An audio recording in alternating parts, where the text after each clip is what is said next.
Okay, welcome. My name is Mac Ehrhardt. I am currently chairman of Albert Lee Seed, and I'm excited today to run through this slide set with Jace Thompson, who's the genetic advisor for Maximum Production Genetics. We're going to talk about SilageMaster hybrids. This is a presentation we first went through a week ago at our dealer kickoff meetings, and we're recording it now for the benefit of anybody who would like to learn about SilageMaster hybrids. And if you have questions, please give us a call at our 800 number or shoot us an email. So with that, I'm going to turn it over to Jace Thompson, who is genetic advisor for Maximum Production Genetics. All right, thanks, Mac. We can go ahead. We're going to talk about the SilageMaster 2026 hybrids. If we want to go ahead and go to the next slide. Is the next slide showing for you, Jace? No, I'll have to do it on my computer as we go, apparently, as well. But that's okay. So a little bit about us at Maximum Production Genetics. We are a breeding program. We are specifically focused on silage. What we do is located down in Southern Illinois. And whenever I say Southern Illinois, I need you to think Kentucky, not Springfield. So we specialize in developing high-yield, stress-tolerant, high-quality silage corn for dairy and livestock production. And the reason why we breed down in Southern Illinois is so that we can be more attuned to the stressors of corn, specifically because we are in what's called a transition zone, where we transition from subtropical and temperate climates. And what that enables us to do is make selections in our nursery for all sorts of leaf diseases that you would get in the north, south, east, and west, along with the heat and drought tolerance of any given year. Our breeding program dates back to the 70s. It started with RBA seeds, and then we moved into a more silage focus breeding starting in 2004, whenever Lynn Crabtree took over that breeding program from John Rucker. Our key focus is on silage, while we are also identifying elite grain yielding hybrids as well. And as Max said, I am the genetic advisor. I'm also a commercial product manager. I'm Caleb Crabtree's breeding assistant, et cetera. Lots of hats, lots of different things going on here with a small company like ourselves. And we'll go to the next slide, Mac. So introduce you to the MPG team.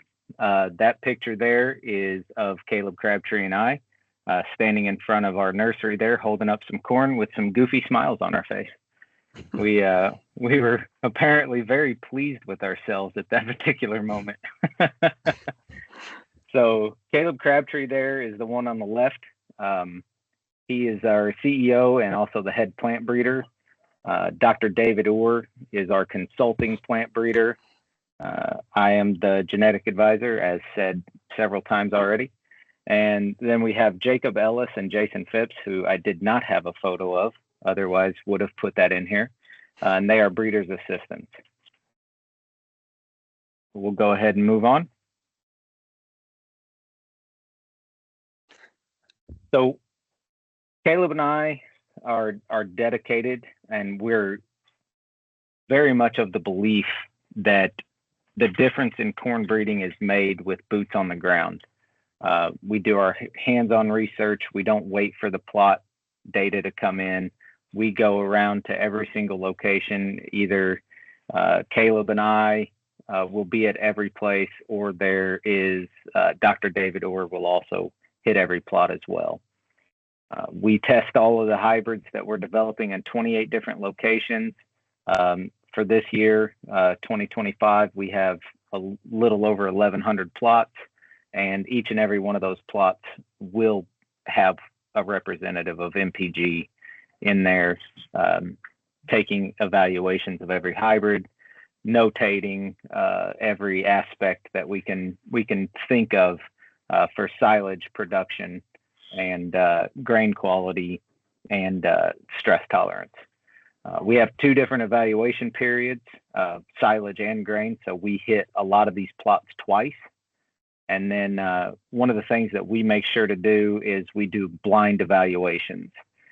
Whenever we go out to each and every plot, none of us can see what the pedigree of the hybrid is. We don't know what the hybrid is.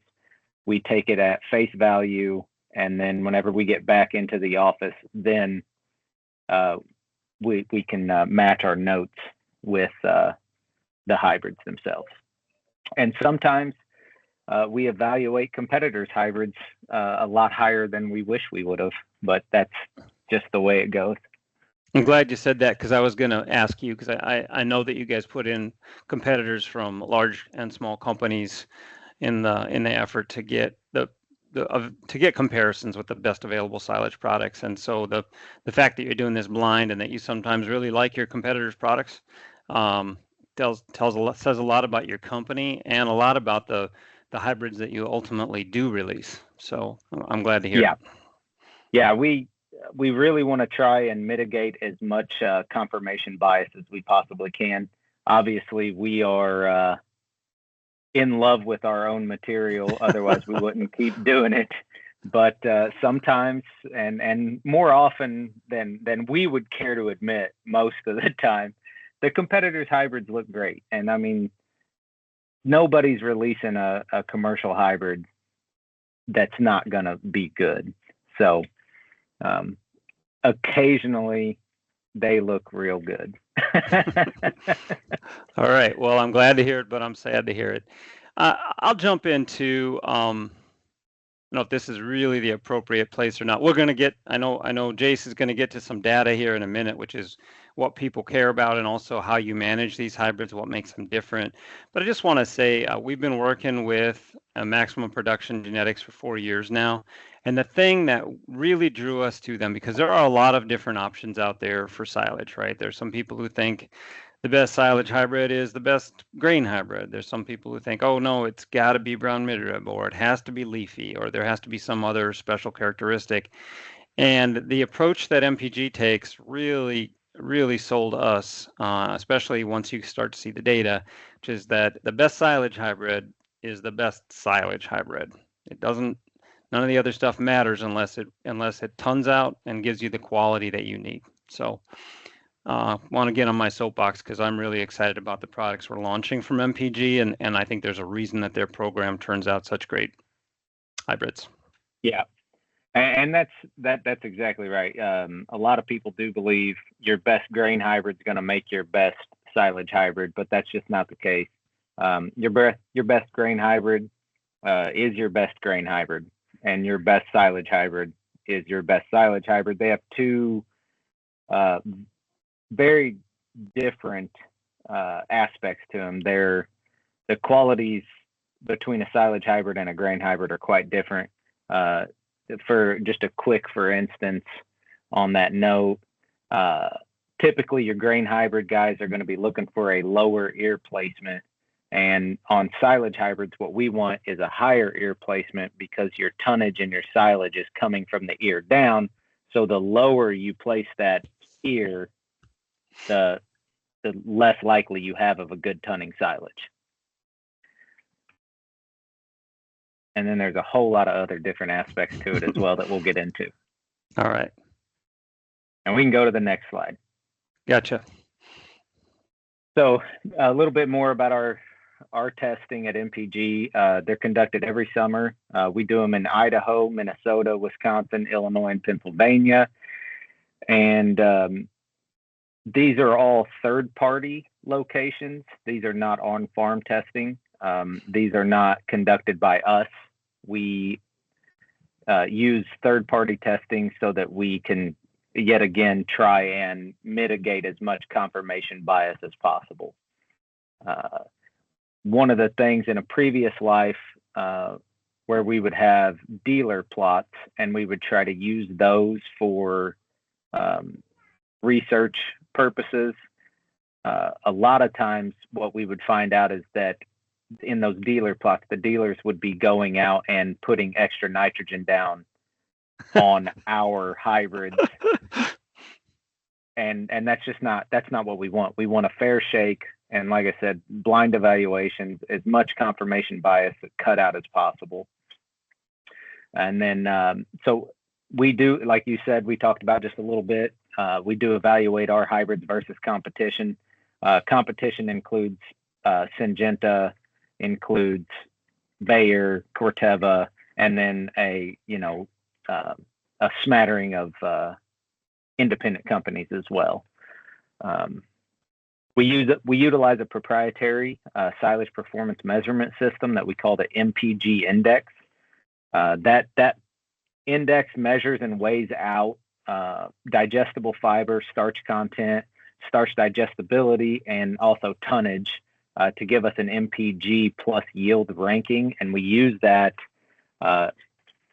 to assign it a numerical value so that it's just another tool to then pair that with our note-taking process as to confirm whether our eyes are showing us what the data is now telling us. Mm-hmm. And most of the time, our notes and the MPG index match up. Every so often, it doesn't, and then we'll find out later that there's some squirrely data point in there, or a sprayer at one point went through and mowed down one of our rows or something like that. But we do that for every hybrid, not just MPG hybrids. So the competitor hybrids also go into the MPG index, and if they rank number one, and if that's an independent company's hybrid, we'll go back to that company that put that hybrid in our testing and tell them that this is a legitimate, good, or great silage hybrid. So in order to make it through our testing and to become a commercial product available, the hybrids have to have quality and yield, because most, if not every, dairy farmer out there cannot give up yield to get quality. And that's a lot of times where you come into problems with brown midrib corns that you had mentioned earlier, Mac. Yeah, one question for you, Jace. How does you don't have to tell the details of your silage evaluation methodology. Could you draw any distinction, though, between your methodology and that you might see at a university public silage trial?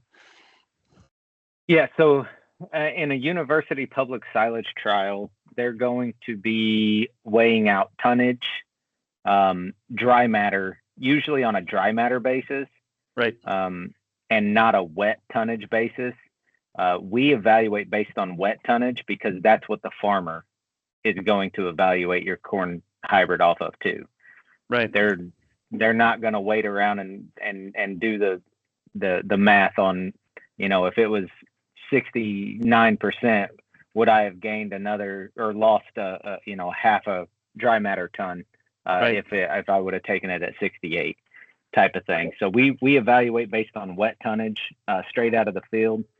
We don't adjust for moisture because again, if they're coming in there and they're taking it and your silage out of that particular trial was drier, it mm-hmm. then gains tonnage because right. you're now adjusting that moisture up. And that's just, in our opinion, that's not real world data. That's mm-hmm. That's adjusting the data, and we don't want to do that. So what we do is we try to select away from those particular hybrids that are going to dry down too fast. Mm-hmm. We're not looking for grain hybrids specifically. They'll show themselves in the other tests that we do. Mm-hmm. But in silage, we're looking for something that's going to have a lot of stay green. So dry matter tonnage and adjusting for moisture isn't something that we put a lot of stock into. And gotcha. Then also in the differences there in your university testing is they're going to be hitting on NDFD 30. Right. They typically don't post anything about NDFD 12. And then they're also going to be going off of a starch as a percentage of dry matter, which I will get into why I don't particularly pay a whole lot of attention to that. And what we'll pay more attention to is starch digestibility. Okay. And in university testing, they're also going to show 7-hour starch, but they're not going to show you the fast pull starch as 0-hour starch or 3-hour starch. All of those aspects go into our MPG index. Okay, cool. Thanks for the explanation. Yep. And then there's a few other things that are in there too that I can't remember right now off the top of my head. But okay, we can move to the next slide. Okay, so here we're going to get into a little bit of the data. First, we're going to start on the higher end of our maturity levels. First, we'll talk about the MPG 115-day hybrid, which is the 24 SM15. Yep. Hybrid available. And as you see here, we've got your typical wet tons is what we're going off of here, and then starch percentage, and then 7-hour starch, and then TT-NDFD is your total track neutral detergent fiber digestibility score. We pay more attention to TT-NDFD than we do NDFD30. NDFD30 has its place in our calculations, but TT-NDFD factors NDFD30 into that number along with the undigestible portion. So it's just a more, it's a broader look at fiber digestibility, more complete look of fiber digestibility than just NDFD30. Here we've got the 24 SM15, the MPG 115 RM there, same hybrid. You can see on average, this is an average of, I took the last 3 years of testing and averaged that out. Wow. Over 3 years, and that's its average tonnage across all the locations that we talked about in an earlier slide. Average 7-hour is 72. I've seen it as high as 85 on fresh. These are fresh samples, by the way, not fermented. And then the MPG 112 is between 24 SM15 and our MPG 112-day hybrid. Those two spend year after year of just switching back and forth on who is going to ton the most. The 24 SM15 hybrid at the top there is always the one that comes out on top on quality, though. As you can see, on average, it out qualities our 112-day. But the tonnage on the 112-day is just too good to ignore. And so we purposefully put that up against Pioneer 1197 because that is a very well-known 111-day hybrid from Pioneer that has always kind of been known for being good quality. And as you can see, it doesn't quite compare on quality or tonnage for that matter. And then I'll move down to the MPG 110 and 107-day hybrid there. And I purposefully put the Syngenta 115-day in there because you got a 107-day hybrid in there out tunning 115-day and outdoing the quality on it on your 7-hour starch. And the reason why I hammer on 7-hour starch so much, I'll explain in a slide coming up. But the 107-day there is also a that's Blue River 24 SM07. Yep, 24 SM07. Yep. You can see there, good tonnage and great quality there. And we can go to the next slide.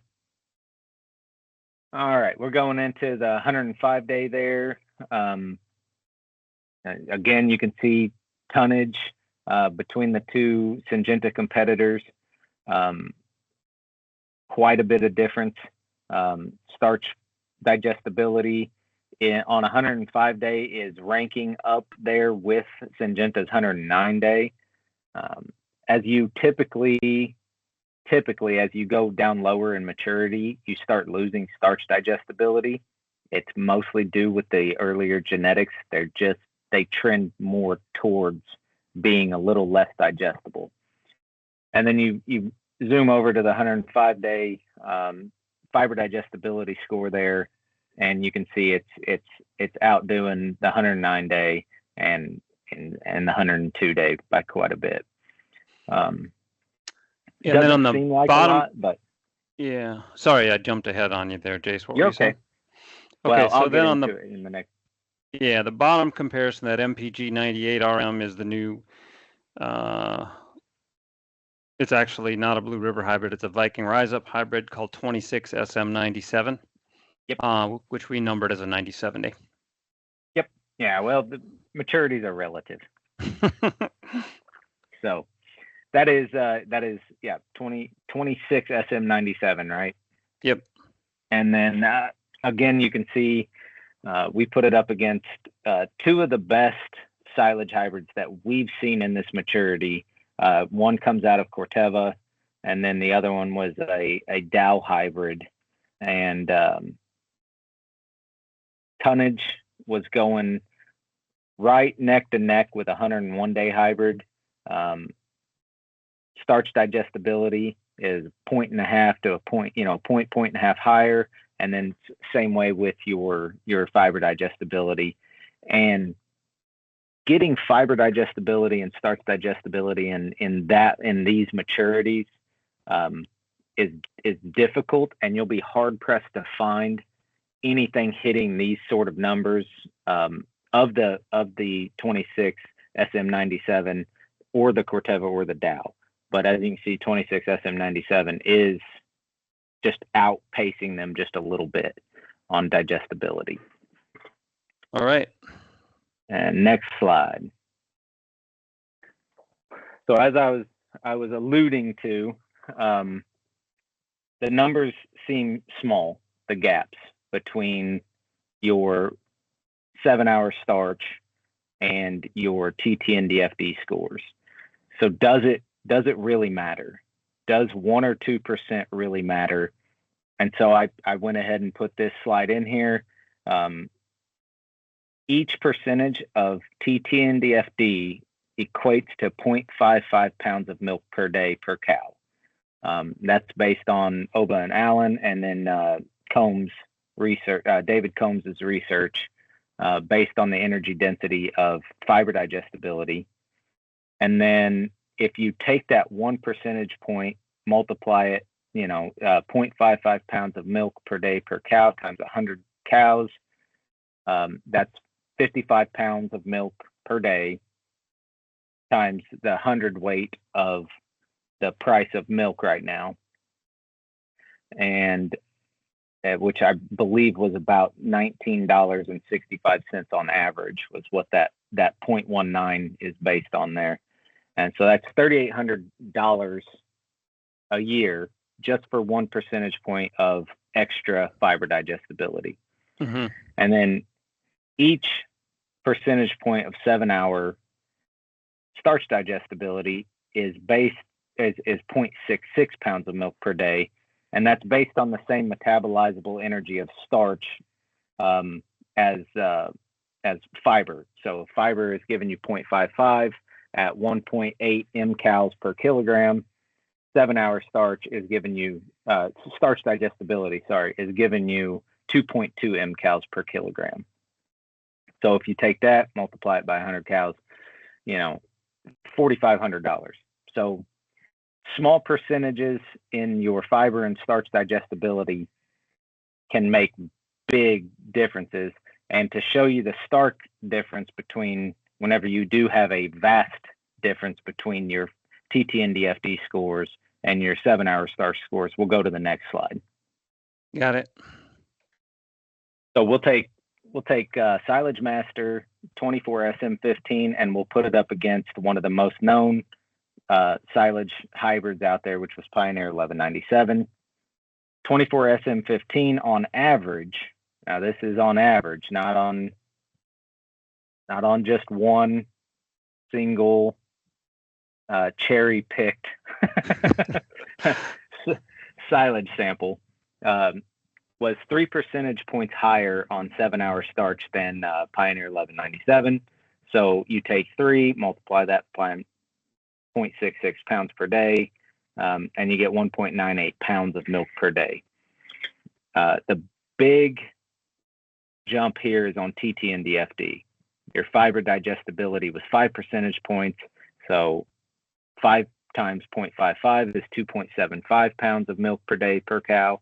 And then so just by switching from one hybrid to 24 SM15, your total milk per cow per day goes up 4.73 pounds. So if you take that and you multiply that by 100 cows, you get a difference of $32,000 a year, almost 33, just by simply switching your hybrid. I had go ahead. somebody ask me, or I heard somebody ask a customer one time, how much would Pioneer have to pay you to continue planting that hybrid, knowing this now?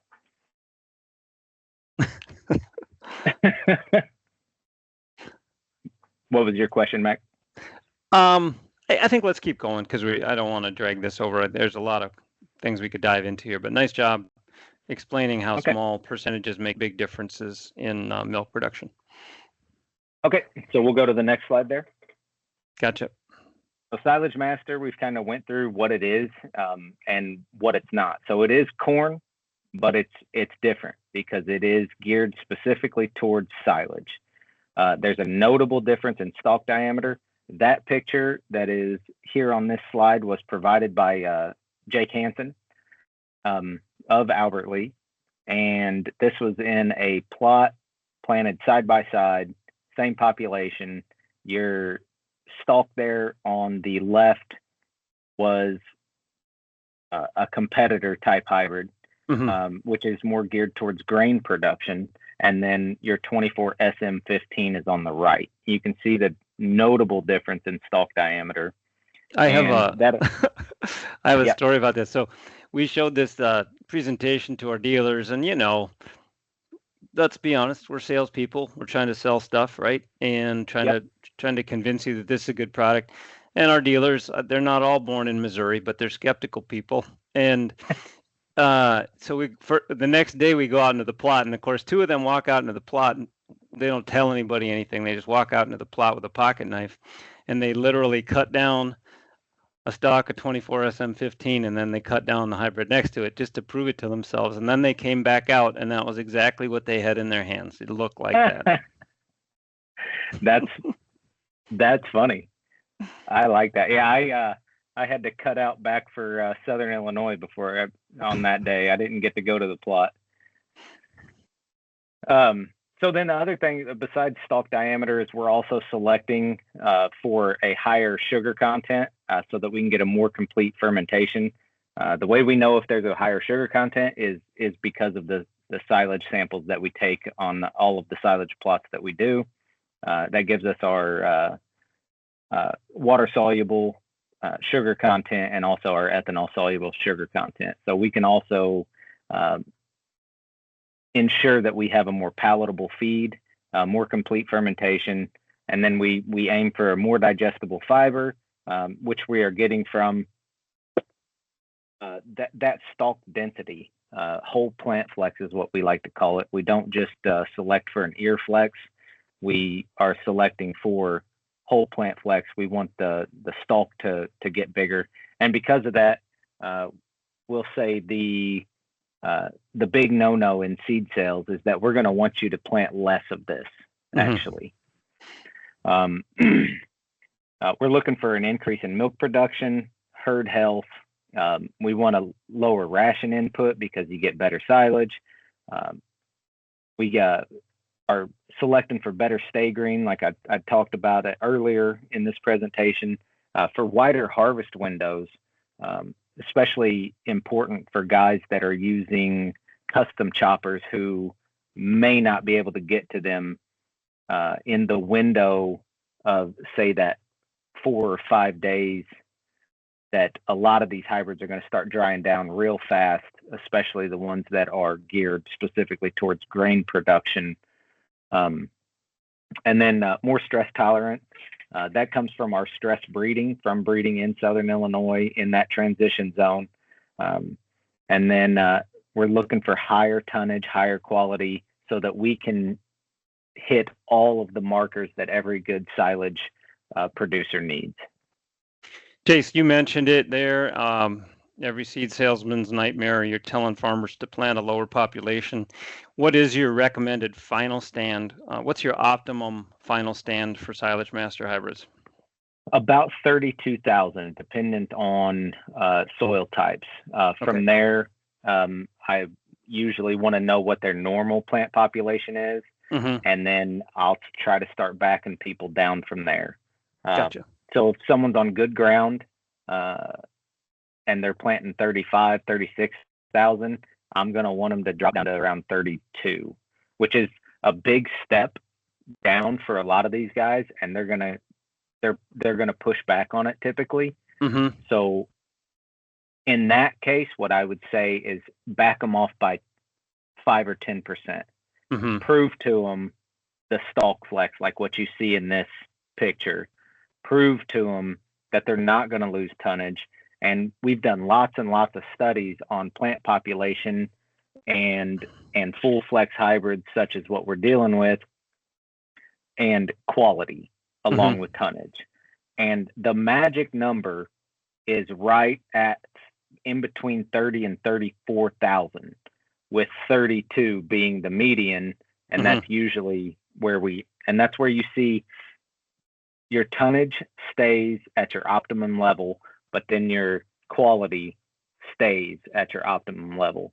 You can push your plant population up and get a little more tonnage, but as you go up every 2 or 3,000 plants per acre, that quality, that balance between quality and tonnage just starts to dip a lot.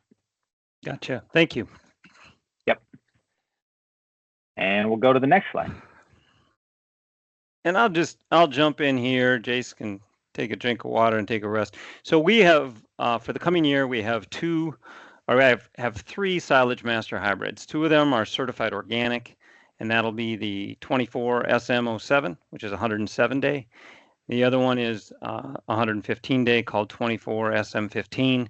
You saw a little shredded data. Well, not a little shredded data. You saw 2 slides, but those slides represented more than 1 year of replicated data across the United States. So you saw actually quite a bit of data compressed into 2 slides. These are outstanding. In our opinion, the best ones available to us, silage products in these maturities. I'm not going to read you the bullet points. You can read them in our catalogs. I think the big thing that I would note is both of them are widely adapted. You can plant them just about anywhere. I don't know if you have a comment, Jason, your observations. Is there a watch out on either of these hybrids in terms of location or soil type? So the only watch out on any of these hybrids is the 24 SM15, and it's just because of its maturity. Right. You can only push it so far north. We because we're a little bit crazy, we pushed it real far north, and it didn't like it. So in your mind, how far north in Illinois can it go? Oh, it can go up into Wisconsin. Okay. So yeah. Southern Wisconsin would be okay. Yeah, we've taken it as far as Spring Green, Wisconsin with success. Gotcha. Okay, good to know. All right. And then the last one is this new 97-day. It's kind of exciting to offer a 97-day silage of this tonnage and quality. It's kind of a unique product. So we're really excited to have this. This will come as a Viking Rise Up. And of course, what Rise Up means is it's coated with biologicals that are suitable for organic crop farming. So even though it's conventionally grown, you can use it on an organic farm. And believe me, you won't have any problem getting a no organic seed available letter, because nobody else has an equivalent product to this. This is very accurate. One thing I did wanted to jump in on real quick with the 26 SM97, because of where it's bred, it moves south of zone very well. Good to note, because a lot of organic farmers are planting, earlier hybrids south of where they would normally be planted. Yep. That's kind of all I've got. Jace, do you have anything to add here at the end? Nope. All right. I've said all I can say. All right. Thank you so much for taking the time to do this today. It's been a great partnership with you guys, and we think our customers, as they try these products out, are going to be pretty happy with the results. The last year was the first year we had any out on farms, and so far the customers have been very happy. And with that, I think we'll stop. Again, thank you. If you spent the last 35 minutes with us, thank you very much for your patience and working through this with us. If you have any questions, please give us a call at Albert Lee Seed. Call your dealer or call your regional sales manager. You can look us up online. And with that, I will stop the recording and bid you a good day. All right. Sounds good. Thanks, Mac. Thanks.